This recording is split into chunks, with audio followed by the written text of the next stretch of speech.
Should believers attend church? I think there are two main objections today to attending church, to going to church. One, the church is not a building. And two, don't go to church, be the church. Let's look at those two objections quickly together. Firstly, the church is not a building. Now, I don't disagree with that statement at all, and I think most of us, in fact, would agree with that statement. The church is the people of God. The church is the called out ones, the ecclesia. But in a sense, it's also the called together ones. We are called together to gather around word and sacrament. The church is not the building, but we have to gather somewhere.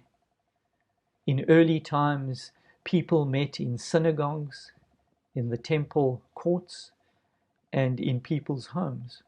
But as the church grew, church buildings were built to accommodate people. Christianity in New Testament times was never an individual experience. We are meant to be accountable. People are to gather together for worship, for prayer, where qualified leadership is present, where the word is preached and the sacraments are dispensed. Secondly, let's look at don't go to the church, be the church. Of course, we are to be the church, but that does not discount us gathering together. Hebrews 10:25 encourages us not to forsake or neglect the gathering together of believers. While 1 Corinthians 14:26 says, when you come together, let all things be done for building up. Now, a small glimpse into early Christian worship is found in the writings of a man by the name of Justin Martyr.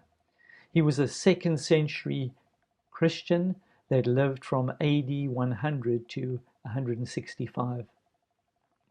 He wrote, on the day called Sunday, all who live in cities or in the country gather together in one place.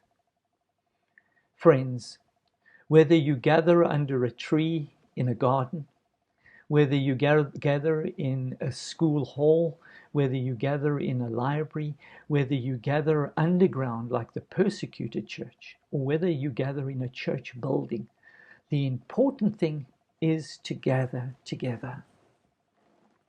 That's the important thing.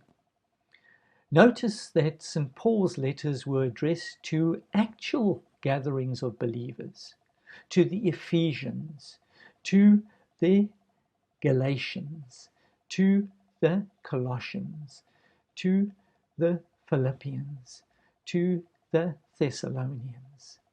Then in the New Testament, in letters to Timothy and Titus, Paul describes those who should lead in these churches, and he also describes how folk are to submit to these leaders. In the New Testament, local churches are important. In fact, in Revelation chapter 2 and 3, it speaks about 7 churches in 7 different locations, 7 different cities. The New Testament also speaks of the fact that we are to submit to one another. And if we don't attend a church, how can we submit to one another? As individuals, we are called to submit to elders, to deacons, or to ministers. As people who are going to have to give an account of the way in which they have shepherded us.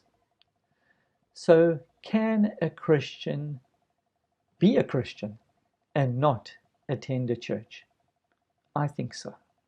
But the question is not so much can I, but rather should I? Should I? Of course, there are exceptions. And some of the exceptions that I can think of are shut-ins, folk that are confined to home or to a care facility because of their health. Then you get those who are in prison, who are serving a sentence in prison. But in both those cases, the church is called to go to them, to share the message with them, and perhaps even serve them communion. And then the missionary out in the field, where there are no churches nearby. And then somebody who's moved into a new area, who's perhaps still looking for a church. But bear in mind that there are no perfect churches out there. In fact, if you join that church, it won't be perfect anymore.